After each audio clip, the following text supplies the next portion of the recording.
जोहार दोस्तों, मैं Ranjeet Kumar study for goals पर आप सबों का स्वागत करता हूं। फ्रेंड्स, हम लोग झारखंड करंट अफेयर देख रहे थे और उसमें 6 लेक्चर हम लोगों ने देख रखा था।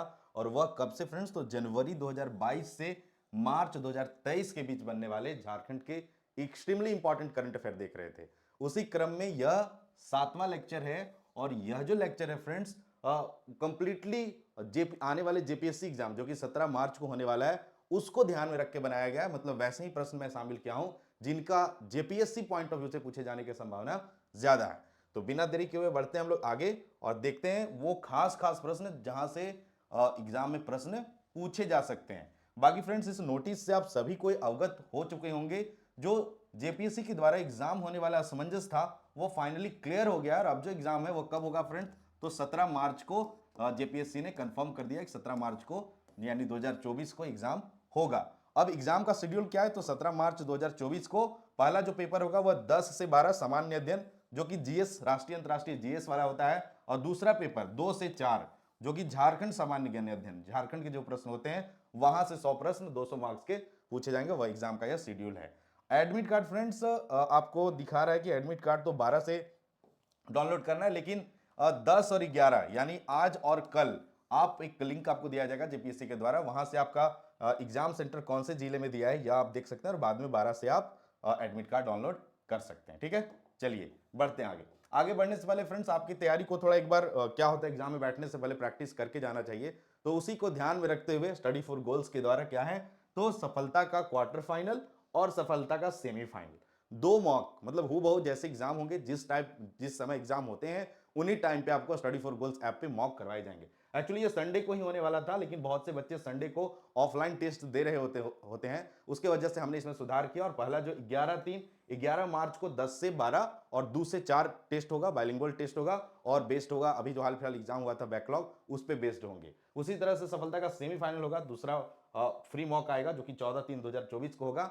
तो इस मॉक से जरूर जुड़िएगा। और इसके अलावे आज से डेली हर 2-4 घंटे जब मौका मिलेगा आपको, जो स्टडी फॉर गोल्स का टेलीग्राम चैनल है वहां पे डेली क्विज आपको देखने को मिलेगा। पेपर 1 का 7:30 ये तो फिक्स है, पेपर 2 का 8:30, लेकिन बीच बीच में भी जितने मिसलेनियस टॉपिक हैं या फिर जेपीएससी पॉइंट ऑफ व्यू से जो इंपॉर्टेंट चीजें वो आपको क्विज के रूप में करवाया जाएगा। तो इन दोनों Telegram study for goals application और टेलीग्राम चैनल से जुड़ने के लिए जो लिंक है वो डिस्क्रिप्शन बॉक्स में दे दिया गया।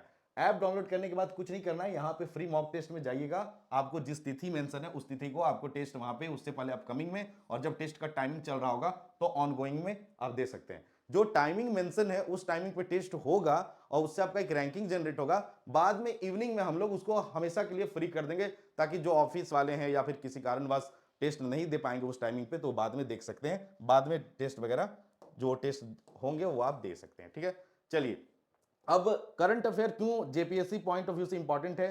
क्योंकि करंट अफेयर के एक अच्छा खासा क्वेश्चन जेपीएससी में पूछा जाता है। अगर आप देखें प्रत्यक्ष प्रत्यक्ष रूप से 7 से 10 प्रश्न आपको जेपीएससी पेपर 1 और पेपर 2 में आपको झारखंड के करंट अफेयर पूछ लिए जाते हैं। अब चलिए मैं बताता हूं उसको सिलेबस में। यह स्टडी फॉर गोल्स की पुस्तक है और मेरे लेक्चर ना आने के पीछे एक प्रमुख वजहों में से यह एक पुस्तक भी थी, क्योंकि क्लासेस बनाने से भी टफ काम है एक भरोसेमंद पुस्तक तैयार करना। लेकिन जब आपका सपोर्ट मिलता है उस पुस्तक को, मतलब आप स्नेह देते हैं, उसे कंसीडर करते हैं, तो वो जो मेहनत है वो लगता है कि नहीं वो जायज है। तो जब पेपर 1 देखेंगे फ्रेंड, तो पेपर 1 में आप पाएंगे कि आपको राष्ट्रीय एवं अंतर्राष्ट्रीय समसामयिक घटनाएं से कितने प्रश्न? 15 प्रश्न पूछे जाते हैं। तो 15 प्रश्न अपने आप में मायने रखता है, मतलब 30 मार्क्स आपके करंट अफेयर के होते हैं। तो ये तो है वह कहां का है, यह थोड़ा मैं साइड हो जाता, यह तो वह पेपर 1 का। ठीक है, लेकिन हम लोग कहां आते हैं? अभी जो हम लोग सीरीज देख रहे हैं झारखंड करंट अफेयर, वह कहां काम आएगा फ्रेंड्स? तो पेपर 2 में काम आएगा। पेपर 2 का अगर आप सिलेबस देखेंगे, यह सिलेबस मैं अपने पुस्तक में ही डाल रखा हूं, ताकि आपको बहुत बार सिलेबस ढूंढते रह जाते हैं दिक्कत होता है, लेकिन बुक में ही रहेगा तो इजिली आप वहां से सिलेबस देख सकते हैं। तो झारखंड से संबंधित विविध तथ्यों एवं समसामयिक घटनाएं से कितने प्रश्न पूछे जाएंगे? 7 प्रश्न पूछे जाएंगे। 14 मार्क्स जेपीएससी जैसे एग्जाम में बहुत मायने रखता है, क्योंकि अभी एग्जाम बहुत जल्दी हो रहा है। तो एग्जाम जब जल्दी हो रहा है तो इसमें क्या होगा कि जो कट ऑफ है वो थोड़ा सा पिछले बार के कंपैरिजन में तो कम ही जाएगा। ये पुस्तक है, इसके बारे में हम लोग लास्ट में वीडियो जब कंप्लीट हो जाएगा तब डिस्कस करेंगे। फिलहाल आते हैं हम लोग प्रश्नों पे और एक एक करके देखते हैं क्या इंपॉर्टेंट प्रश्न है जो एग्जाम में जहां से प्रश्न पूछे जा सकते हैं। पहला प्रश्न यह है फ्रेंड्स, वर्तमान में झारखंड के अनुसूचित जनजाति, अनुसूचित जाति एवं पिछड़ा वर्ग कल्याण विभाग अल्पसंख्यक कल्याण को छोड़कर परिवहन विभाग के मंत्री कौन है? तो चंपई सोरेन, दीपक बिरुवा, बसंत सोरेन, हफीजुल हसन। तो आपके पास चार ऑप्शन है। अगर आप फोटो से इन्हें पहचानते होंगे तो ऑब्वियसली आप इसका आंसर कर लेंगे। इसका सही आंसर क्या है? तो दीपक बिरुवा, जो नया मंत्रिमंडल, जब हेमंत सोरेन न्यायिक हिरासत में चले गए तो नए मुख्यमंत्री बने चंपई सोरेन, और उसके बाद जो मंत्रिमंडल का गठन हुआ उसमें एक नया चेहरा आपको देखने को मिला, वह है दीपक बिरुवा, जिन्हें अनुसूचित जनजाति, अनुसूचित जाति एवं पिछड़ा वर्ग कल्याण विभाग एवं परिवहन विभाग का मंत्री बनाया गया। पहले यह विभाग जो था फ्रेंड्स, जो अभी वर्तमान में झारखंड के मुख्यमंत्री चंपई सोरेन उनके पास था। तो यह ध्यान रखिए, यह एग्जाम पॉइंट ऑफ व्यू से इंपॉर्टेंट है। ठीक है, चलिए बढ़ते हैं आगे। अब नया मंत्रिमंडल गठित हो गया है, तो ऐसा नहीं जेपीएससी में मंत्रिमंडल को इजी समझता है, मंत्रिमंडल से भी प्रश्न जेपीएससी में पूछे जा सकते हैं। तो जो नया मंत्रिमंडल है उसे हम लोग सरसरी नजर से देख लेते हैं। ठीक है, श्री चंपई सोरेन क्या बने हैं फ्रेंड्स? तो मुख्यमंत्री हैं। इसके अलावे कार्मिक प्रशासनिक सुधार तथा राजभाषा विभाग इनके पास है, गृह विभाग इनके पास है, मंत्रिमंडल सचिवालय एवं निगरानी विभाग, संसदीय कार्य रहित तथा वैसे सारे विभाग जो किन्हीं मंत्रियों को आवंटित नहीं हुए हैं वह जनरली मुख्यमंत्री के पास ही रहता है। दूसरे आलमगीर आलम, ये क्या है? तो ग्रामीण विकास विभाग, ग्रामीण कार्य विभाग और पंचायती राज विभाग के मंत्री हैं। तो आलमगीर आलम के जो विभाग आवंटित है उसे भी ध्यान रखिए एग्जाम पॉइंट ऑफ व्यू से। आगे हैं श्री सत्यानंद भोक्ता, ये पहले भी झारखंड के श्रम नियोजन प्रशिक्षण एवं कौशल विकास विभाग के मंत्री थे, और उद्योग विभाग वर्तमान में क्या है? इन दोनों विभाग के ये मंत्री हैं। रामेश्वर उरांव पहले भी वित्त मंत्री थे, अभी भी क्या है? वित्त मंत्री। योजना एवं विकास विभाग, वाणिज्य कर विभाग, खाद्य सार्वजनिक वितरण एवं उपभोक्ता मामले विभाग इनके पास शामिल है। ठीक है, चलिए बढ़ते आगे। उसके बाद दीपक बिरुवा हमने चर्चा कर रखा, और उसके बाद श्री बन्ना गुप्ता, जो कि क्या है? झारखंड के स्वास्थ्य, चिकित्सा, शिक्षा एवं परिवार कल्याण विभाग और आपदा प्रबंधन विभाग के ये मंत्री हैं। ठीक है, चलिए आगे बढ़ते हैं और देखते हैं कृषि मंत्री कौन है। तो ये पहले भी कृषि मंत्री कौन थे? तो श्री बादल पत्रलेख, कृषि विभाग, पशुपालन एवं सहकारिता विभाग के ये मंत्री हैं। श्री मिथिलेश कुमार ठाकुर, यह मंत्री हैं पेयजल एवं स्वच्छता विभाग, उत्पाद एवं मद्य निषेध विभाग, ध्यान रखिएगा। ठीक है, तो कंफ्यूज नहीं होना है। पहले उत्पाद एवं मद्य निषेध विभाग जो था वह किनके पास था? तो बेबी देवी के पास था, बाद में ये चेंज हुआ, इनके पास आया। ठीक है, चलिए बढ़ते हैं आगे और देखते हैं आगे कौन है। तो बसंत सोरेन हेमंत सोरेन के भाई हैं, इन्हें मिला है पथ निर्माण विभाग, भवन निर्माण विभाग और जल संसाधन विभाग, तो ये ध्यान रखिएगा। 10वें है श्री हफीजुल हसन, ये है मंत्री क्या? तो अल्पसंख्यक कल्याण विभाग, निबंधन विभाग, पर्यटन, कला, संस्कृति, खेलकूद एवं युवा कार्य विभाग के ये मंत्री हैं। ठीक है, चलिए देखते हैं आगे एक और मंत्री है, वह कौन है? तो 11वां श्रीमती बेबी देवी, जो कि पूर्व शिक्षा मंत्री जगन्नाथ महतो, जिनका निधन हो गया, उनकी ये पत्नी है, और इन्हें बनाया गया है महिला बाल विकास एवं सामाजिक सुरक्षा विभाग का मंत्री, इन्हें बनाया गया है। तो ये ध्यान रखिए, पुराना वाला रट के मत रखिएगा, अगर एग्जाम में पुराना वाला ऑप्शन दे देगा तो टिक करके नहीं आ जाएगा। लेकिन उम्मीद है कि अगर जेपीएससी का प्रश्न पहले से हुआ होगा तो वैसे कंडीशन में तो वह क्वेश्चन मतलब सही तो नहीं होगा, लेकिन उम्मीद करते हैं कि प्रश्न इसी नए सिरे से पूछे जाए और आप सही आंसर करके आए। चलिए दूसरा प्रश्न है, निम्न में से किस शॉर्ट फिल्म का चयन ब्राजील के अंतरराष्ट्रीय यूरेनियम फिल्म फेस्टिवल 2024 में best short fiction film award के लिए हुआ है? तो आपके पास ऑप्शन है फ्रेंड्स, जादूगोड़ा, घाटशिला, आयरन नगरी और धूमकुड़िया। तो इसका सही आंसर है फ्रेंड्स जादूगोड़ा। जादूगोड़ा एक क्या है? तो शॉर्ट फिक्शन फिल्म है, जिसके डायरेक्टर कौन है? तो सतीश मुंडा है, और अगर प्रोड्यूस्ड बाय, जनरली डायरेक्टर ही पूछा जाता है, तो सतीश मुंडा ही आप ध्यान रखिए। Jaduguda the land of magic ultra media and entertainment present, ये इंपॉर्टेंट नहीं है, बस ध्यान रखिए कि इसे किस ब्राजील के अंतर्राष्ट्रीय यूरेनियम फिल्म फेस्टिवल 2024 के लिए इसका चयन किया गया। ठीक है, चलिए कुछ और इंपॉर्टेंट चीज है उसे मैं भी डिस्कस कर देता हूं कि जो सतीश मुंडा की शॉर्ट फिल्म है उसे तो उसके लिए अंतर्राष्ट्रीय यूरेनियम फिल्म फेस्टिवल 2024 के लिए तो चुना ही गया है। इसके अलावा best young film maker award, best young film maker award भी सतीश मुंडा को दिया जा रहा है सैमुअल लॉरेंस फाउंडेशन के द्वारा। यूरेनियम और माइंस और उससे होने वाली विसंगतियों को फ्रेंड्स इस शॉर्ट फिल्म में दिखाया गया है। ठीक है, चलिए बढ़ते हैं आगे और देखते हैं क्या है खास अगले प्रश्न में। यह भी चर्चा में रहा और आप सभी जानते होंगे, और यहां से प्रश्न पूछे जाने की संभावना भी ज्यादा है। पूछ रहा है कि हर्ल, हर्ल का पूर्ण रूप क्या है?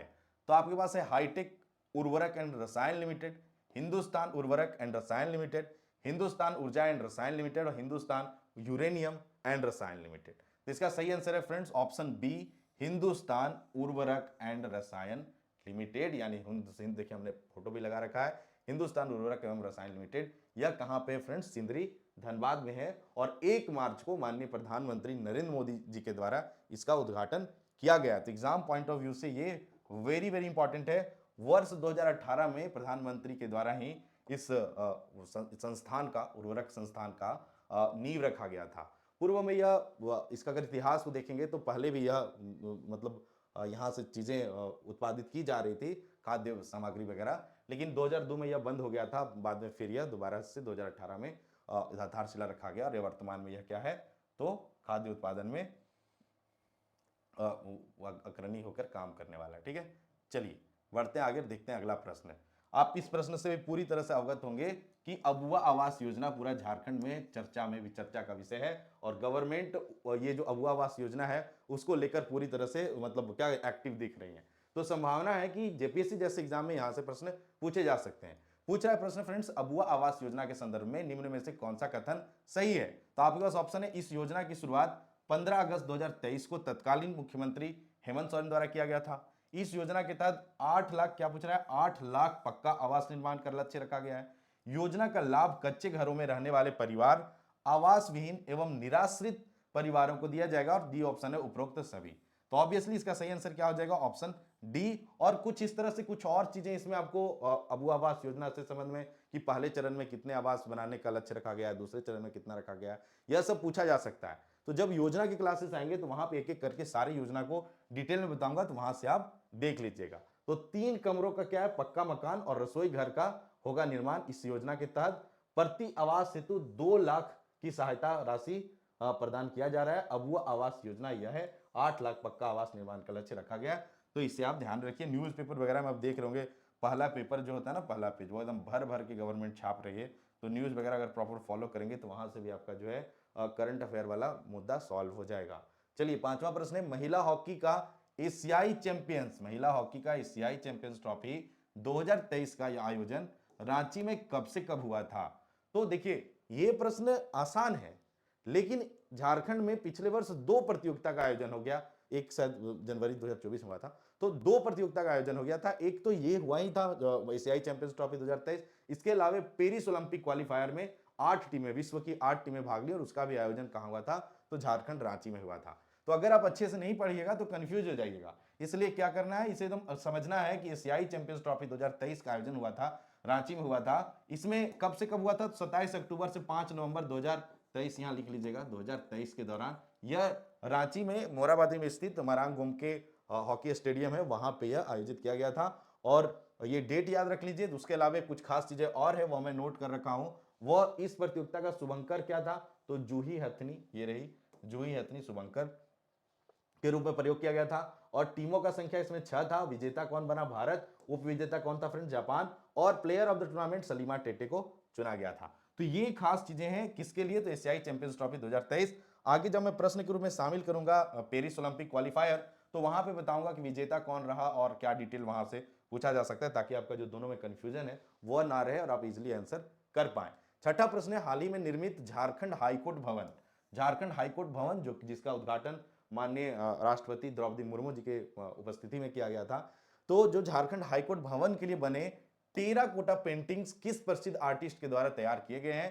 तो इसका सही आंसर हो जाएगा friends option C, Shyam Vishwakarma. तो इसे ध्यान रखिए, एग्जाम पॉइंट ऑफ व्यू से इंपॉर्टेंट है, क्योंकि हाईकोर्ट का निर्माण हुआ और वहां पे टेराकोटा पेंटिंग भी झारखंड से जुड़ा हुआ है, तो इंपॉर्टेंट हो जाता है। ठीक है, चलिए कहां थे हम लोग, हाँ यहां थे। ठीक है, चलिए 7वां प्रश्न देखते हैं। 7वां प्रश्न है, पार्टिकुलेट मैटर, पार्टिकुलेट मैटर यानी पीएम के उत्सर्जन के मामले में झारखंड का कौन सा जिला पहले स्थान पे है?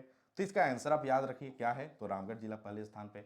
पार्टिकुलेट मैटर क्या है, तो जो कि हवा है उसमें ठोस कणों का या फिर जो तरल पदार्थ है वो मिले होते हैं और उससे हवा के कण भारी हो जाते हैं और वो हमारे सेहत के लिए नुकसानदायक होते हैं, वो पार्टिकुलेट मैटर होते हैं। ठीक है, और चूंकि रामगढ़ जो है वो इंडस्ट्रियल एरिया है, वहाँ पे बहुत से आपको जगह जगह पे फैक्ट्रीज वगैरह मिल जाएंगे और धुआं वगैरह का उत्सर्जन बहुत ज्यादा होता है, इसलिए इस मामले में पार्टिकुलेट मैटर के उत्सर्जन के मामले में जो है रामगढ़ सबसे ज्यादा है। ठीक है, क्रम में यह दे रखा हूं मैं, साहिबगंज है चौथे नंबर पे, तीसरे नंबर पे पाकुड़ है, दूसरे नंबर पे हजारीबाग है, तीसरे नंबर पे क्या है मतलब फर्स्ट नंबर पे क्या है, रामगढ़ है। ठीक है, चौथा, तीसरा, दूसरा और पहला। ठीक है, चलिए उत्सर्जन के मामले में बढ़ते हैं आगे और देखते हैं अगला प्रश्न। 8वां प्रश्न है फ्रेंड्स, इंपॉर्टेंट है, ध्यान रखिएगा, यह भी चर्चा में रहा है राष्ट्रीय स्तर पे भी और झारखंड स्तर पे भी, क्योंकि जो केंद्र सरकार के द्वारा भी इस पे कानून बनाया गया और राज्य सरकार के भी द्वारा बनाया गया। पूछ रहा है झारखंड प्रतियोगिता परीक्षा भर्ती में अनुसूचित अनुसूचित साधनों की अनुसूचित साधनों की रोकथाम व निवारण के उपाय विधेयक 2023 के अनुसार यदि प्रिंटिंग प्रेस, ध्यान रखिएगा, गौर से पढ़िएगा, कोई व्यक्ति नहीं पूछ रहा है, पूछ रहा है यदि कोई प्रिंटिंग प्रेस परीक्षा संचालन के लिए अनुबंधित संस्थान या प्रबंध तंत्र द्वारा षड्यंत्र करने पर खाली स्थान साल का सजा और खाली स्थान करोड़ का जुर्माना लगाया जा सकता है। तो इसका सही आंसर है फ्रेंड्स, अगर कोई संस्थान के द्वारा किया जाता है तो 10 वर्ष का सजा और 10 करोड़ रुपए का जुर्माना लगाया जा सकता है।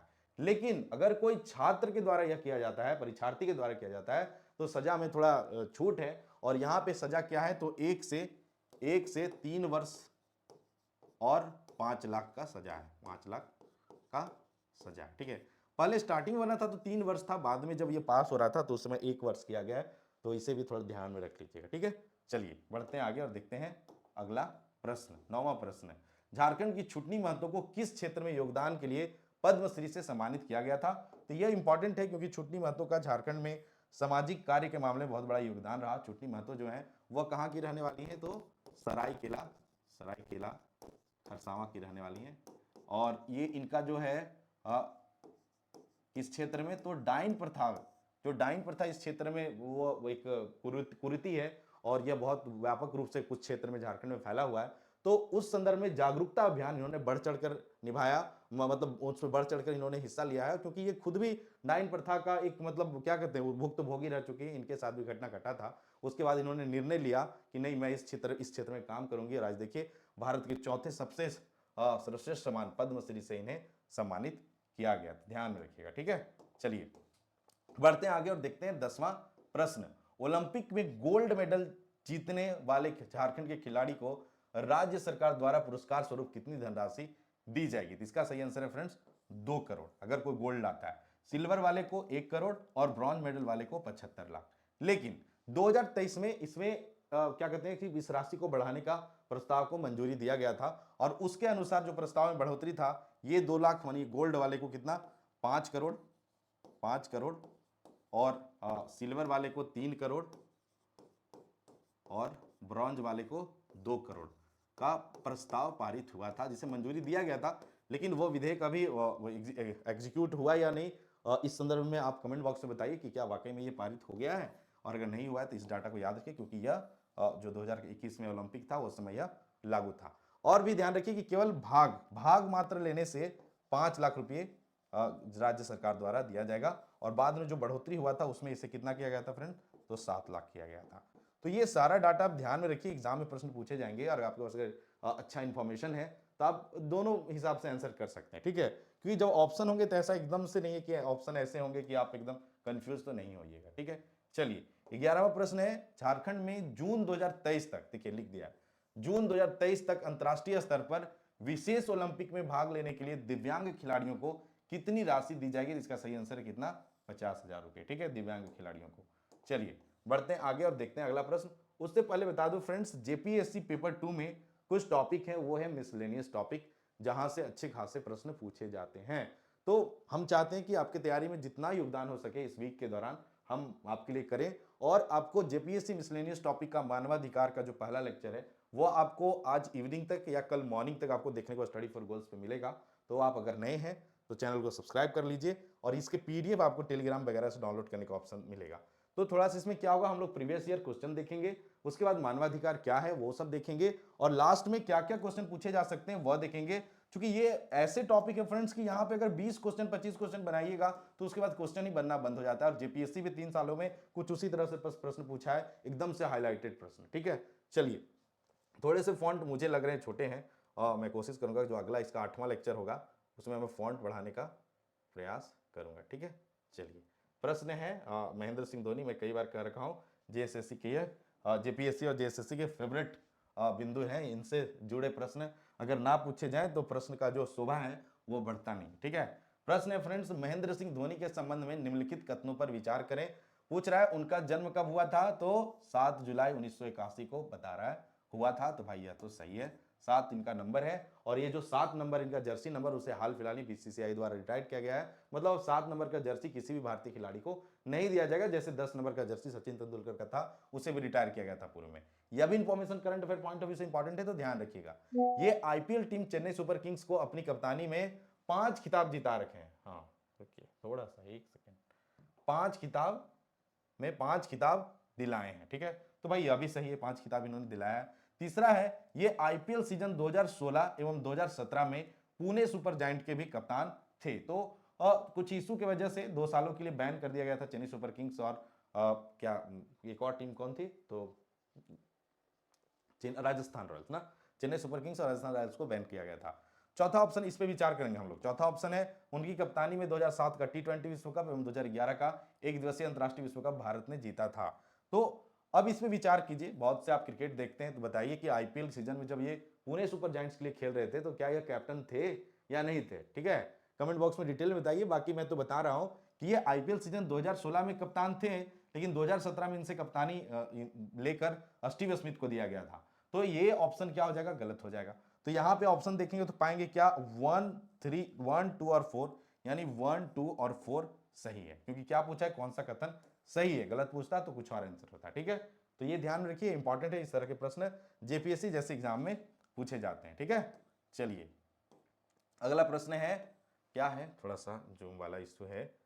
हाँ, अगला प्रश्न है फ्रेंड्स, झारखंड से संबंधित किस क्रिकेटर ने अंतरराष्ट्रीय क्रिकेट में दोहरा शतक लगाने का कीर्तिमान रचा है, ठीक है। चलिए इंपॉर्टेंट प्रश्न है, झारखंड से संबंधित किस क्रिकेटर ने अंतरराष्ट्रीय क्रिकेट में दोहरा शतक लगाने का कीर्तिमान रचा है। तो ऑप्शन है महेंद्र सिंह धोनी, सौरभ तिवारी, ईशान किशन और शुभमन गिल। तो इसका सही आंसर क्या हो जाएगा फ्रेंड्स, ईशान किशन। ये झारखंड से जुड़े हुए खिलाड़ी हैं। और एक चीज ध्यान रखिए कि जैसे महेंद्र सिंह धोनी का आप जन्मदिन याद रखें ना, 7 जुलाई, तो इनका भी जो जन्म तिथि है वह कब है फ्रेंड्स, तो इनका भी जन्म तिथि है जुलाई महीना में, लेकिन क्या है, 18 जुलाई। 18 जुलाई 1998 को इनका जन्म कहाँ हुआ था, तो पटना, बिहार में। बिहार में, यह भी ध्यान रखिए, इनका जन्म मतलब ये रहने वाले बिहार के हैं, लेकिन इनका जो क्रिकेट कैरियर है फ्रेंड्स वह झारखंड से चला है। झारखंड स्टेट क्रिकेट टीम के कप्तान रहे हैं, और अभी क्या है, तो किस टीम के लिए खेलते हैं, तो मुंबई इंडियंस के लिए यह खेलते हैं, विकेट कीपर बल्लेबाज हैं। तो इनका ये नाम याद रखिए, दोहरा शतक लगाने वाले कौन है, तो ईशान किशन है, ठीक है। किसके खिलाफ लगाए थे, तो बांग्लादेश के खिलाफ। और इनका डेब्यू किनके खिलाफ हुआ था, तो इंग्लैंड के खिलाफ ही अंतरराष्ट्रीय क्रिकेट में डेब्यू किए थे। इस तरह के प्रश्न पूछे जाते हैं, तो इसे आप ध्यान में रखिएगा। चलिए आ गया प्रश्न पेरिस वाला, निम्नलिखित कथनों पर विचार करें। महिला हॉकी पेरिस ओलंपिक क्वालिफायर प्रतियोगिता का आयोजन रांची में हुआ, तो भाई यह बिल्कुल सही है। इस प्रतियोगिता में झारखंड की निक्की प्रधान भारतीय महिला हॉकी टीम की कप्तान थी, तो भाई यह तो हो गया गलत। क्यों, क्योंकि ये उप कप्तान थी, और जो भारतीय उप कप्तान थी वो चोट की वजह से नहीं खेल रही थी, इसलिए निक्की प्रधान को उप कप्तानी सौंपा गया था। तीसरा है, इस प्रतियोगिता का फाइनल मुकाबला जर्मनी ने जीता अमेरिका को हराकर। भारतीय महिला टीम इस प्रतियोगिता में 8 टीमों के बीच में चौथे स्थान पर रही, और दुर्भाग्यवश जो पेरिस ओलंपिक का क्वालिफायर था उसमें टॉप 3 टीमों को ही पेरिस ओलंपिक में जगह मिलेगा, तो भारतीय टीम जगह नहीं बना पाई, लेकिन इनका परफॉर्मेंस जो है वह बेहतरीन रहा, और कोई बात नहीं, उम्मीद करते हैं अगली बार यह बेस्ट करेंगे। तो इसका 2 ऑप्शन क्या है फ्रेंड्स, गलत है। तो इसका भी सही ऑप्शन क्या हो जाएगा, ऑप्शन यह नहीं, इस प्रतियोगिता कप्तान थी, तो इसका 2 गलत है। तो इसका सही आंसर क्या हो जाएगा, 1, 3 और 4, तो ऑप्शन है नहीं। इसको बनाते हैं, इसको मैं क्वेश्चन चूंकि खुद ही क्रिएट करता हूं, तो ध्यान रखिएगा ऑप्शन डी सही हो जाएगा, और ऑप्शन रहेगा 1, 3 और 4। क्यों, क्योंकि सही पूछ रहा है, ठीक है। चलिए बढ़ते हैं आगे और देखते हैं अगला प्रश्न। 15वां प्रश्न है फ्रेंड्स, पंडित रघुनाथ मुर्मू जनजातीय विश्वविद्यालय स्थापना किस जिले में की जाएगी। हाँ ठीक है, क्लियर तो दिख रहा है। पंडित रघुनाथ मुर्मू जनजातीय विश्वविद्यालय की स्थापना किस जिले में की जाएगी, तो इसका सही आंसर है फ्रेंड्स जमशेदपुर में। तो जो जनजातीय मुद्दे हैं उन पे विशेष अध्ययन के लिए, या फिर उनके जो कुछ अभिलेख वगैरह हैं, या फिर उनके जो कृतियां हैं उन्हें संरक्षित करने के लिए इस विश्वविद्यालय का निर्माण किया जा रहा है। तो यह विश्वविद्यालय का निर्माण किया जा रहा है जहाँ पे जमशेदपुर के आसपास के जो एरिया हैं वो इस यूनिवर्सिटी के तहत मतलब कॉलेजेस वगैरह या ब्रांचेस वगैरह खोले जाएंगे। तो आपको केवल ध्यान रखना है कि पंडित रघुनाथ मुर्मू जनजातीय विश्वविद्यालय निर्माण कहाँ पे करवाया जा रहा है फ्रेंड्स, तो जमशेदपुर में, ठीक है। चलिए बढ़ते हैं आगे और देखते हैं, इसमें बंगाल वगैरह के कुछ क्षेत्र में भी इसके तहत मतलब जनजातीय शोध वगैरह किए जा सकते हैं। बाकी स्टडी फॉर गोल्स पे क्या है, इस बार जेपीएससी प्री बिल्कुल फ्री चल रहा है, और उसके तहत पेपर 2 जो झारखंड जीके हैं उसके बैक टू बैक क्लासेस लिए जा रहे हैं, ये बिल्कुल फ्री है। Study for goals YouTube platform पे तो प्लेलिस्ट भी बना दिया गया, आप जाके वहां पे अच्छे से इन लेक्चर्स को देख सकते हैं। Descriptive plus previous year plus most expected, बहुत ही बेहतरीन तरीके से चीजों को बताया जा रहा है, तो आप इसे जरूर फॉलो कीजिए और उम्मीद करते हैं कि आपको यह आने वाले एग्जाम में सिलेक्शन लेने में मदद करेगा। ठीक है, चलिए देखते हैं प्रश्न है, झारखंड राज्य फसल राहत योजना के संदर्भ में निम्न कथनों में से कौन सा कथन गलत है? ध्यान रखिएगा, पूछ रहा है गलत है। कई बार हम फ्लो में पढ़ते रह जाते हैं और सही और गलत क्वेश्चन को नहीं पढ़ पाते हैं और हम गलत करके आ जाते हैं एग्जाम में। तो आपको इन ऑप्शन से बताना एक गलत कौन है। पहला, यह योजना कृषि पशुपालन एवं सहकारिता विभाग द्वारा संचालित किया जा रहा है। दूसरा, तो ये सही है, ठीक है। दूसरा पूछ रहा है, योजना का उद्देश्य प्राकृतिक आपदा और प्राकृतिक दुर्घटनाओं के कारण फसल क्षति की स्थिति में कृषकों को आर्थिक सहायता प्रदान करना है। किस योजना का यह उद्देश्य है? तो झारखंड राज्य फसल राहत योजना का। तीसरा ऑप्शन है, यह योजना केवल भूमिहीन किसान को आच्छादित करेगा। चौथा ऑप्शन है, इस योजना में लघु एवं सीमांत रैयत एवं गैर रैयत दोनों प्रकार के कृषकों को शामिल किया जाता है। तो भाई 3 और 4 तो एक ही जैसा ऑप्शन लग रहा है, अगर 4 को अच्छे से समझ गए तो 3 का आंसर भी आप कर लेंगे। तो यहाँ पे 3 जो है वो गलत है। क्यों गलत है? क्योंकि बोल रहा है भूमिहीन किसानों को, तो यहाँ पे जो भूमिहीन किसान को भी आच्छादित किया जाएगा इस योजना के तहत, और जिनका भूमि है और वो उनका फसल का मतलब उपज नहीं हुआ या प्राकृतिक आपदा या फिर सूखा वगैरह इन सब की वजह से फसल नहीं हो पाया, तो उन्हें क्या किया जाएगा? तो झारखंड राज्य फसल राहत योजना के तहत उन्हें मतलब धनराशि प्रदान किया जाएगा, ताकि इससे उनके जो नुकसान है उसका भरपाई किया जा सके। ठीक है, चलिए, और तो ये मैं लिख दिया हूं, यह योजना भूस्वामी तथा भूमिहीन किसान दोनों को आच्छादित करेगा। तो इसका सही आंसर क्या हो जाएगा? ऑप्शन सी, यानी ऑप्शन सी जो है वह गलत है। ठीक है, चलिए बढ़ते हैं आगे और देखते हैं 17। चलिए भाई, ये इस पे मैं एक शॉर्ट बनाया था क्योंकि मैं घूमने गया था केपी सर का घर, तो उस दौरान सिकटिया डैम भी घूम के आया था। प्रश्न है, सिकटिया मेगा लिफ्ट सिंचाई योजना से लाभान्वित होने वाले जिले कौन से हैं? तो इसका सही आंसर है देवघर जामताड़ा। मैं एक शॉर्ट वीडियो भी बनाया था, मैंने एक प्यारा सा फोटो भी लिया, सोचा चलो शेयर कर लूं आपके साथ। सिकटिया मेगा लिफ्ट सिंचाई योजना जल संसाधन विभाग द्वारा यह देवघर और जामताड़ा के एक संयुक्त सिंचाई परियोजना है, और ये 9 अक्टूबर, शायद 9 अक्टूबर एग्जैक्ट वही डेट है, 8 या 9 अक्टूबर को पूर्व मुख्यमंत्री हेमंत सोरेन के द्वारा इसका उद्घाटन किया गया था। और इसके तहत जो है ना, देवघर एवं जामताड़ा जिले के 4 प्रखंड, सारठ और करो जो प्रखंड है वो कहाँ? देवघर में आता है, और विद्यासागर और जामताड़ा जो कि जामताड़ा में आता है, तो इन 4 प्रखंडों में सिंचाई सुविधा उपलब्ध कराया जा रहा है। और इसके लिए 484.35 करोड़ का सिकटिया मेगालिफ्ट सिंचाई परियोजना भूमिगत पाइपलाइन के माध्यम से सिंचाई सुविधा उपलब्ध कराने के लिए प्रारंभ किया गया है। तो भाई ये जो मेगा लिफ्ट सिंचाई परियोजना है, यह झारखंड में बहुत बैक टू बैक अलग अलग क्षेत्रों में कृषि को बढ़ावा देने के लिए लगाए जा रहे हैं, तो एग्जाम पॉइंट ऑफ व्यू से यह इंपॉर्टेंट है। 18वां प्रश्न फ्रेंड, झारखंड सरकार द्वारा पंचायत प्रतिनिधियों का मानदेय बढ़ाने के संदर्भ में कौन सा कथन सत्य है? ठीक है, तो यह भी हाल फिलहाल भी न्यूज में था और पहले भी इस पे विचार हो रहा था, तो ये इंपॉर्टेंट है, पूछा जा सकता है। क्योंकि आप देखिएगा, अगर जेपीएससी वगैरह का सिलेबस, तो वहां पे पंचायती राज व्यवस्था, त्रिस्तरीय पंचायती राज व्यवस्था है, उस पर डिटेल आपको सिलेबस में भी पढ़ने, तो संभावना है कि यहां से प्रश्न पूछा जा सकता है। ठीक है, तो बता एक मिनट, बता रहा है मुखिया को 2500,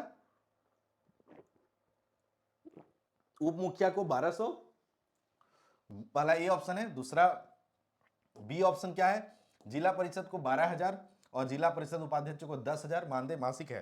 पंचायत समिति सदस्य को 1,000, ग्राम पंचायत सदस्य को 500। तो ये जो सारे ऑप्शन है फ्रेंड्स, ये सारे ऑप्शन सही है, तो उपयुक्त सभी सही, ध्यान रखिएगा।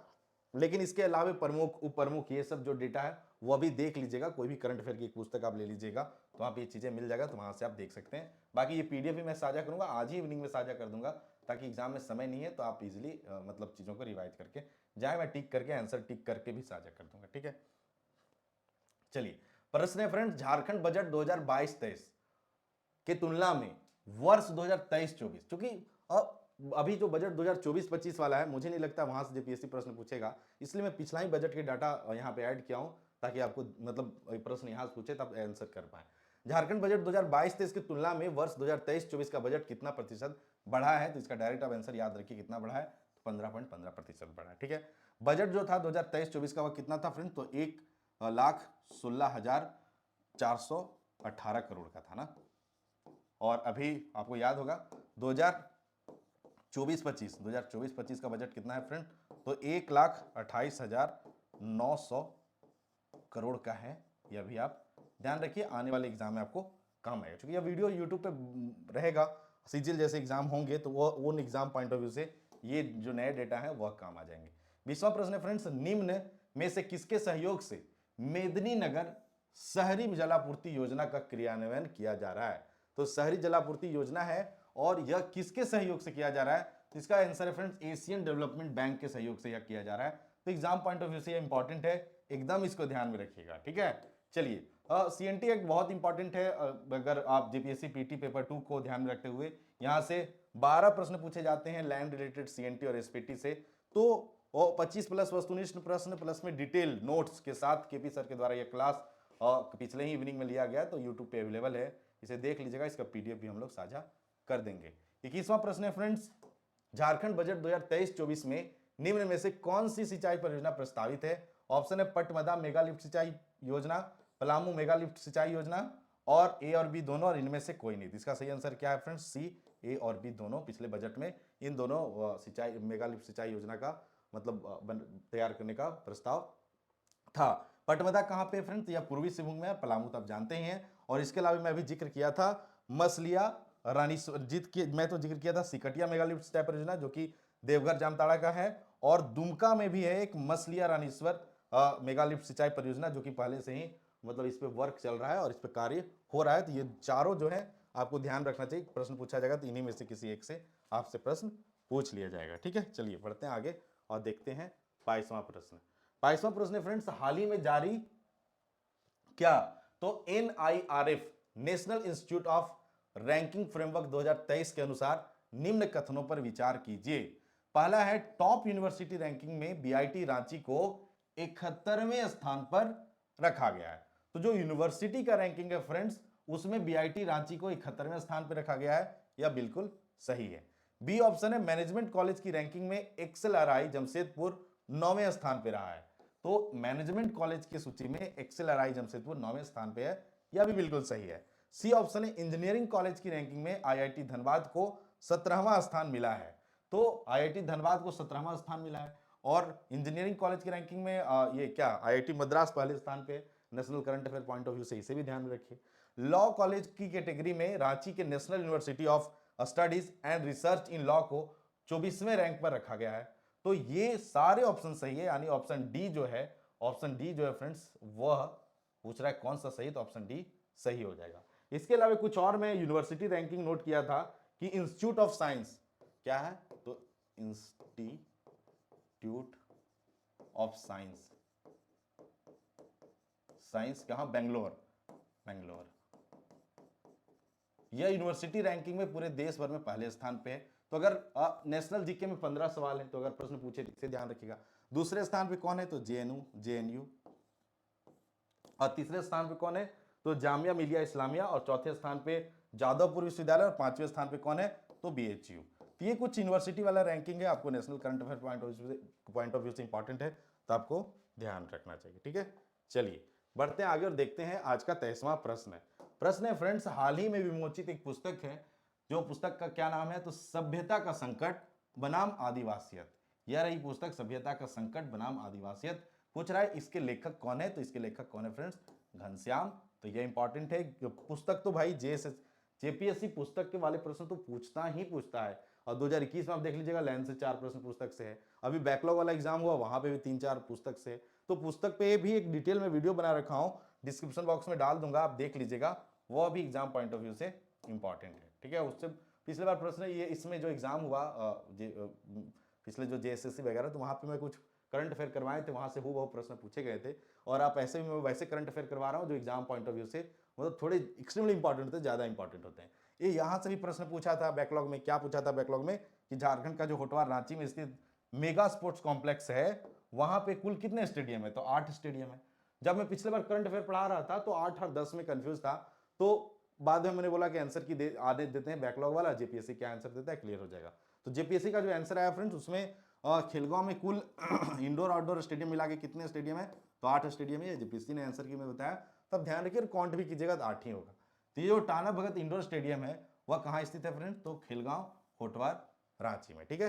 तो ये इंपॉर्टेंट है, ध्यान रखिए। अब जो ग्राउंड वाला स्टेडियम वाला क्वेश्चन पूछने का ट्रेंड है वह थोड़ा सा बदल गया है, पहले जैसा नहीं पूछता है, अब खेलगांव वाला जो है ना पूछना शुरू कर दिया है। तो कई बार मैं डिस्कस कर रखा हूँ, यह खेलगांव में, ये खेलगांव कॉम्प्लेक्स है, यहाँ पे रेगुलर प्रतियोगिता होते रहते हैं, नेशनल लेवल के राष्ट्रीय अंतर्राष्ट्रीय दोनों लेवल की प्रतियोगिता होते रहते हैं। तो इस पॉइंट ऑफ व्यू से ये सारे इंपॉर्टेंट है। क्यों? क्योंकि मान लीजिए कभी साइकिलिंग का हो गया, कभी कुछ इंडोर वाले गेम्स के नेशनल लेवल के गेम्स हो गए, तो वैसे कंडीशन में ये करंट इशू हो जाते हैं, तो ये इंपॉर्टेंट हो जाते हैं। तो मैं बता दूं इस कॉम्प्लेक्स का क्या नाम है, तो कॉम्प्लेक्स का नाम है मरांग गोमके जयपाल सिंह मुंडा कॉम्प्लेक्स।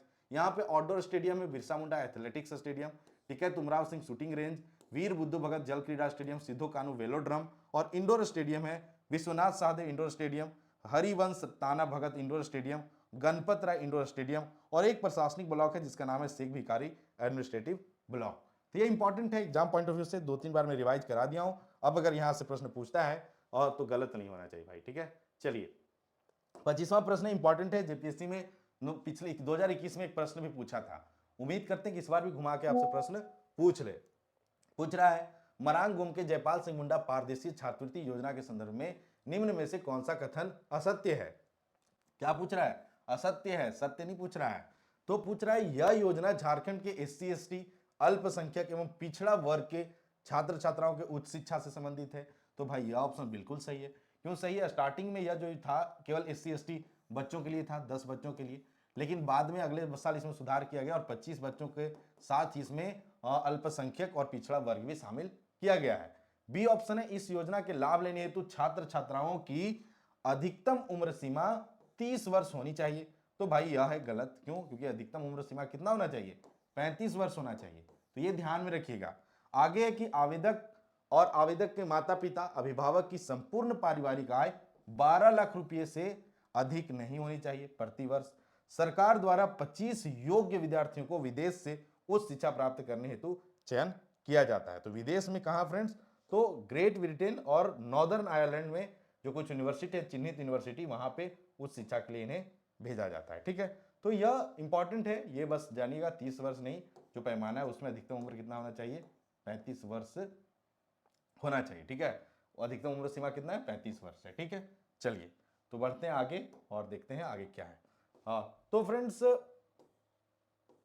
अच्छा हाँ, तो ये जो था इसका 8वां लेक्चर भी आपको देखने को मिलेगा फटाक से। मैं एक दो दिन में क्या, कल ही मैं इसका 8वां लेक्चर ले आऊंगा, ताकि आपका जो है करंट अफेयर वाला इशू है, यानी जो 7 क्वेश्चन है, 7 या 7 से 10 बोल सकते हैं, 7 से लेकर 10 क्वेश्चन आपका करंट का यहाँ से पूरा हो जाए। बाकी हर सारे वीडियो का ट्रेंड होता है कि एक क्वेश्चन आपके लिए होता है, तो आज भी आपके लिए क्वेश्चन है जिसका आंसर आपको कहाँ देना है? कमेंट बॉक्स में करना है। प्रश्न है फ्रेंड्स, झारखंड के किस महान व्यक्ति के नाम पर अंडमान निकोबार के एक द्वीप का नामांकन किया गया है? तो आपके पास ऑप्शन है रणधीर वर्मा, बिरसा मुंडा, लांस नायक अल्बर्ट एक्का और जयपाल सिंह मुंडा। तो आपको बताना है झारखंड के किस हस्ती के नाम पे एक अंडमान का जो एक द्वीप है उसका नामांकन किया गया है। तो यह भी current affair point of view से इंपॉर्टेंट क्वेश्चन है, तो इसका आंसर आपको कहां देना है? कमेंट बॉक्स में देना है, ठीक है। चलिए, तो ये आज के 25 मोस्ट एक्सपेक्टेड प्रश्न थे। इसके अलावा मैं बोला कि कल, यानी अगर आप वीडियो आज देख रहे हैं तो कल आपको सफलता का क्वार्टर फाइनल के रूप में 11/3 को 10 से 12 पेपर 1 और 2 से 4 पेपर 2 का फ्री मॉक टेस्ट लगाना है, ताकि आप बहुत से बच्चों के बीच में अपना ग्लोबल रैंक देख सकें। बाकी डेली क्विज का हिस्सा बनिए, मिसलेनियस वगैरह के क्विजेस जो मोस्ट एक्सपेक्टेड है वो हम लोग हर कुछ घंटों के अंतराल पे दे देंगे, ताकि आप अच्छे से जो क्विज लगा के जो अच्छे अच्छे क्वेश्चन है उसे कर लें। और वहां से क्या पता जेपीएससी वगैरह में कुछ ऐसे टॉपिक है ना जहां पे आप देखिएगा तो 25, 30, 40 क्वेश्चन ज्यादा बनते ही नहीं है, तो अगर आप प्रैक्टिस करके जाएंगे तो वहीं से प्रश्न पूछे जाएंगे, इसलिए आप आंसर कर लेंगे। टेस्ट देने के लिए मैं बताया study for goals app play store पर जाकर डाउनलोड कर लीजिए, और वहां पे इस प्रकार से आपको अपकमिंग, ऑनगोइंग, अटेम्प्टेड में दिख जाएगा।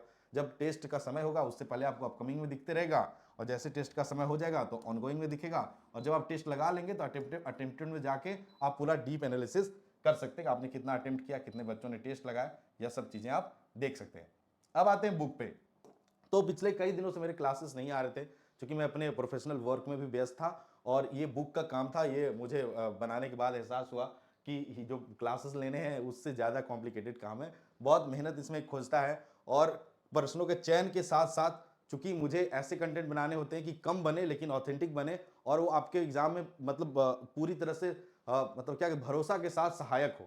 तो वैसे कंडीशन में मेरे कुछ बैचमेट्स हैं या फिर कुछ मेरे सीनियर्स हैं जिनका सिलेक्शन जेपीएससी में हो रखा है, तो उनसे एक एक प्रश्नों को मतलब एक एक सेट को मैं वेरीफाई कराने के बाद आप तक यह पुस्तक लेकर आए हैं। और इस पुस्तक में क्या खास है फ्रेंड्स, तो मैं बता देता हूँ। इस पुस्तक में आपको 15, देखिए यहाँ हमने लिख रखा है, इस पुस्तक में 15 फुल लेंथ टेस्ट हैं। इसके अलावा इंपॉर्टेंट की पॉइंट्स है, जैसे एक सेट खत्म होता है तो मान लीजिए कोई सीएनटी एक्ट है या फिर झारखंड के जो कुछ शासन व्यवस्था है उनसे रिलेटेड मोस्ट एक्सपेक्टेड चीजें दिया गया है। सारे प्रीवियस ईयर है, मतलब जो बैकलॉग का एग्जाम हुआ और 2003 में जो पहला जेपीएससी हुआ वहां से लेके सारे जेपीएससी, और लास्ट में हमने ये हूबहू जैसा जेपीएससी ओएमआर शीट देता है वैसा ओएमआर शीट भी दिया है, ताकि बहुत बच्चे ओएमआर शीट में भी गलती करके आते हैं। तो अभी से प्रैक्टिस रहेगा तो आप गलती नहीं करेंगे। हो सकता है ये आपको दिख नहीं रहा हो क्लियरली, लेकिन मैं जूम करता हूँ, हाँ, तो ये आपको ये विषय सूची जो है वह दिख जाएगा। इस प्रकार से है, सारे आप देख लीजिए। इसके अलावा ये कुछ जिनका शुभकामना स्टडी फॉर गोल्स इस पुस्तक में आपके लिए दिया गया है, तो इनका सहयोग रहा है किताब को बनाने में, तो आप इन्हें भी थैंक्स कर सकते हैं, क्योंकि ये सारे जो हैं वो सेलेक्टेड बंदे हैं जेपीएससी में, तो इनका प्रूफ रीडिंग या फिर इनका मतलब सहयोग मिल जाता है, तो उससे क्या होता है जो बुक है और भरोसेमंद हो जाता है और जो लेवल है वो बढ़ जाता है। क्यों? क्योंकि चीज़ें वो हो जाती हैं जो एग्जाम में पूछे जा सकती हैं। यह हमने सिलेबस शामिल कर दिया, क्यों? क्योंकि बहुत से बच्चों को ना बहुत दिक्कत होता है सिलेबस की, भाई पढ़ रहे हैं तो सिलेबस ढूंढ रहे हैं। वैसे कंडीशन में यह इंपॉर्टेंट है कि बुक के स्टार्टिंग में ही पूरा पेपर 1, पेपर 2 और मेंस का क्या है एग्जाम पैटर्न, वो हमने स्टार्टिंग बुक के स्टार्टिंग में शामिल कर रखा है। बाद में जैसे जाएंगे इस प्रकार से आपको प्रीवियस ईयर के पेपर दिखेंगे, और प्रीवियस ईयर पेपर के बाद फ्रेंड्स आपको इस तरह से देखिए कि जैसे मान लीजिए पहला प्रीवियस ईयर पेपर कंप्लीट हुआ तो हमने क्या किया, इसको थोड़ा टाइम लग रहा है खुलने में, हम लोग वेट कर लेते हैं। वैसे ही हम लोग क्या किया कि विस्थापन और पूर्णवास नीति 2008 इसका सारा एग्जाम पे जो भी जिस्ट है इंपॉर्टेंट अध्याय है वो हमने डाल रखा है। देखिए SIA सोशल इंपैक्ट असेसमेंट यह बैकलॉग में पूछा था, उसी प्रकार से अब उसको संदर्भ में ध्यान में रखते हुए हमने यहाँ पे क्या डाल दिया, तो SLCRR वहां पूछा है तो ये पूछ सकता है इस प्रकार से। इसके अलावा सारे प्रश्नों का एक एक्सप्लेनेशन, हमने सारे प्रश्नों का एक्सप्लेनेशन भी यहाँ पे दे रखा है, ताकि आप जो प्रश्न पढ़े उसका डिटेल भी आप जान लें। इसके अलावा बीच बीच में हमने करंट अफेयर के जो इंपॉर्टेंट हो सकते हैं वो भी हमने डाल दिया, ताकि करंट अफेयर के जो 7 क्वेश्चन है वो आपके छूटे नहीं। और लास्ट में OMR से डाला गया, ताकि OMR पे आप ओरिजिनल एग्जाम का प्रैक्टिस करके जाएं, ताकि आपको मतलब एग्जाम में कोई दिक्कत ना हो। ठीक है, बाकी संडे को स्टडी फॉर गोल्स पे फ्री मॉक क्विजेस के अलावे विशेष छूट भी देखने को मिलता है, तो इनका बेनिफिट आप study for goals app visit करके उठा सकते हैं। ठीक है, बाकी हमने बताया कि स्टडी फॉर गोल्स की कुछ खास पुस्तकें, थोड़ा उन पुस्तकों को तैयार करने में भी मैं एंगेज हो जाता हूँ, क्योंकि वो थोड़ा सा वो पैशन वाली बात रहती है, मुझे बड़ा अच्छा लगता है पुस्तकें तैयार करना। तो JSSC CGL को ध्यान में रख के हमने जो पुस्तक बनाई थी झारखंड सामान्य ज्ञान का, वो उसे तो आप लोगों ने भरपूर सपोर्ट किया और भरपूर मतलब प्यार भी मिला। क्यों? क्योंकि ये पुस्तक मार्केट में बचा ही नहीं, जितने कॉपी छपे थे मुझे लगता है गिने चुने बचे होंगे, और उम्मीद करते हैं जब CGL का एग्जाम आएगा तो इसका हम लोग दूसरा संस्करण भी लेके आएंगे। बाकी JSSC JPSC का जो भी एग्जाम है उसके लिए आप इस पुस्तक को आप जाइए बुक स्टोर पे, और सारे पुस्तक जो आपको दिखे उसे आप पलटिए, खुद जज कीजिए, फिर आप इस पुस्तक को आप जरूर कंसीडर कीजिए। क्यों?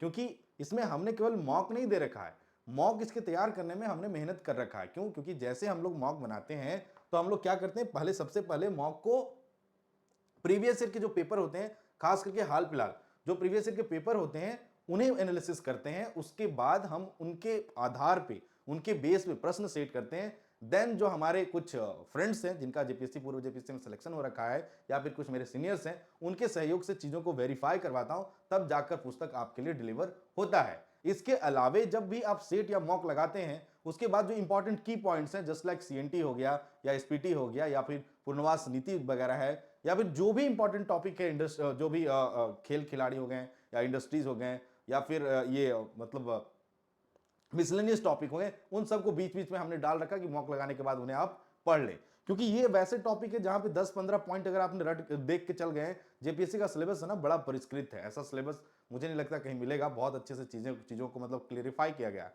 तो उन सबको हमने यहाँ पे शामिल कर रखा है, साथ ही आपको एक्सप्लेनेशन दिए गए हैं, और लास्ट में हम लोगों ने प्रैक्टिस के लिए OMR शीट दिया है, और इसके प्राइस को भी अफोर्डेबल बनाया गया है। तो आप इसे जरूर जाके बुक स्टोर विजिट कीजिए। अभी ऑनलाइन ऑर्डर करना मैं नहीं बोलूंगा कि ऑनलाइन ऑर्डर करना सही नहीं है, क्योंकि एग्जाम बहुत नजदीक है, तो आप इसे बुक स्टोर विजिट करके आप जा सकते हैं। हजारीबाग में बहुत से क्वेरी थे कि बुक कहाँ मिलेगा, तो हजारीबाग में आप गौतम बुक स्टोर से ले सकते हैं। कुछ चिन्हित बुक स्टोर है, इसके अलावा आप अगर बोकारो में रह रहे हैं तो वहाँ पे शिवम बुक स्टोर विजिट कर लीजिए। रांची में जेल रोड के किसी भी बुक स्टोर पे आपको ये इजीली अवेलेबल हो जाएगा। रामगढ़ में शिशु ज्ञान बुक स्टोर है, वहाँ पे मिल जाएगा। बाकी आप जाइए अपने जो टाउन में जो मुख्य पुस्तक दुकान है वहाँ पे आपको ये इजीली मिल जाएगा। तो ये बहुत लिमिटेड कॉपी मुझे लगता है बचा होगा, तो आप इसे जरूर कंसीडर कीजिए। और हम चाहेंगे कि आपको इस पुस्तक के माध्यम से आपका जो आने वाला एग्जाम में है पीटी में सिलेक्शन हो और आप मेंस तक जाएं, मेंस में जाएं, इंटरव्यू जाएं और फाइनल सिलेक्शन लें। और एक बार अगर एक शब्द हमें सुनने को मिलेगा कि सर के बुक से हमें पूरा सहयोग मिला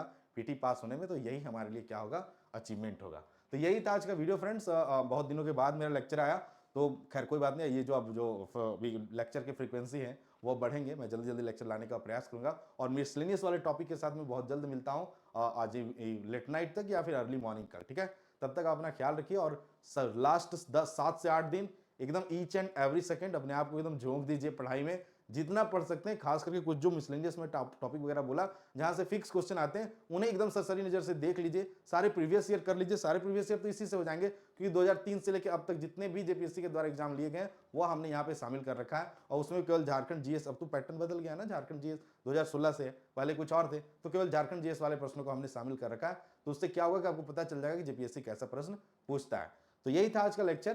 ढेरों शुभकामनाएं कि आप अच्छे से पढ़ें। और चूंकि एग्जाम जल्दी हो रहा है तो उम्मीद करते हैं कि जो कट ऑफ है वो थोड़ा कम जाएगा, तो उसका बेनिफिट उठाना है। और ये एकदम घबरा नहीं जाना है, पैनिक नहीं जाना है कि भाई पता नहीं अचानक थोड़ा तो जल्दी जेपीएससी हो गया, जल्दी दे दिया डेट। लेकिन इसको भी थोड़ा ऑप्टिमिस्टिक वे में सोचना है कि हम जितना ज़्यादा से ज़्यादा पढ़ सकें। जल्दी हो रहा है तो सबके लिए जल्दी हो रहा है, तो वैसे कंडीशन में अभी आप जितना 7 दिन अपना बेस्ट देंगे उस हिसाब से ही आप कटअप पार करेंगे। एक बार पीटी हो जाएगा, मेंस के लिए बहुत समय मिल जाएगा और आप फाइनल सिलेक्शन भी ले सकते हैं। तो ढेरों शुभकामनाएं हैं और उम्मीद करते हैं इसका ये हमारा जो लेक्चर है वो आपको सहयोग करे करंट अफेयर के क्वेश्चन बनाने में।